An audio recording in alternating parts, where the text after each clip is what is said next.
السلام علیکم ورحمۃ اللہ وبرکاتہ۔ بسم اللہ الرحمن الرحیم۔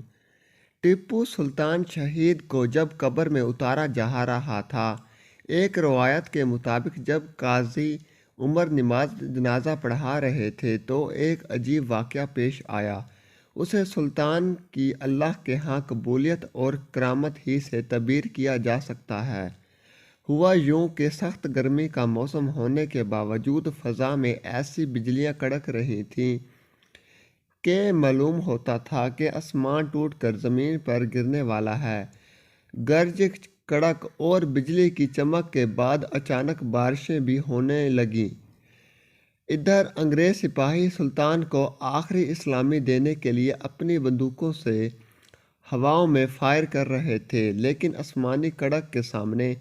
ویڈیو اچھی لگے تو چینل کو لائک کریں، سبسکرائب کریں، شیئر کریں تاکہ ہماری ہر ویڈیو آپ کے پاس بآسانی پہنچ سکے اور ہماری حوصلہ افزائی ہو سکے۔ شکریہ۔ ان کے فائر کی آوازیں دب رہی تھیں، گویا قدرت کہہ رہی تھی کہ آج ہم اپنے بندے کا آسمان پر تم سے ہزاروں گنا بڑی توپوں کی آوازوں سے استقبال کر رہے ہیں۔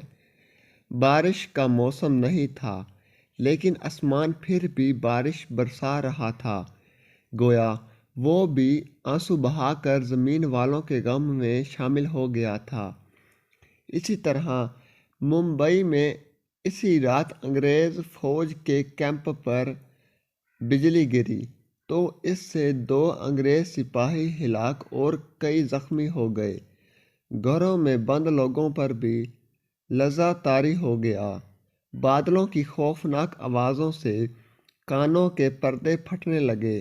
دریائے کاروی میں بھی اسی رات خلاف معمول طغیانی آ گئی۔